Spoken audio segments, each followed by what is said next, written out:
เอาประมาณนั้นแหละนี่ซื้อใหม่พอดีงามเลยพอหมายมันนะใหญ่ลายกับบ่งามแม่นเด็กพอดีเอาลองใส่เบิ่งเอาเดี๋ยวจะค่อยหาพระธาตุหลวงมาตั้งเนาะใส่เบิ่งอันก่อนเปล่านี่ตัวนั้นนี่โอเค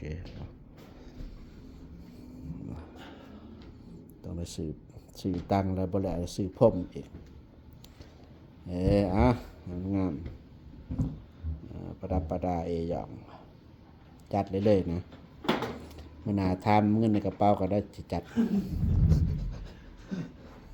ดีจังเลยจัดเลยพอได้เอาตัวนี้ออกซะเอาตัวตั้งเทิงหน้าตั้งเทิงดีกว่าดอกไม้โอเคเพียงใส่ตัวนี้ใส่ตัวเก่าก่อนมื้อหน้าจังทาสีคันบ่ทาสีก็จะค่อยหาตัวใหม่มาใส่ตัวใหม่ก็อยากแพงนิดนึงนะตัวใหม่ตัวจานจับมันคืออะไรตัวใหม่เห็นปะใส่งามเลยมาตั้งหันนะพอดีงามเนาะพอดีสูงกันนะทามีก่อนไหมตอนนี้มันลอยรอได้หมด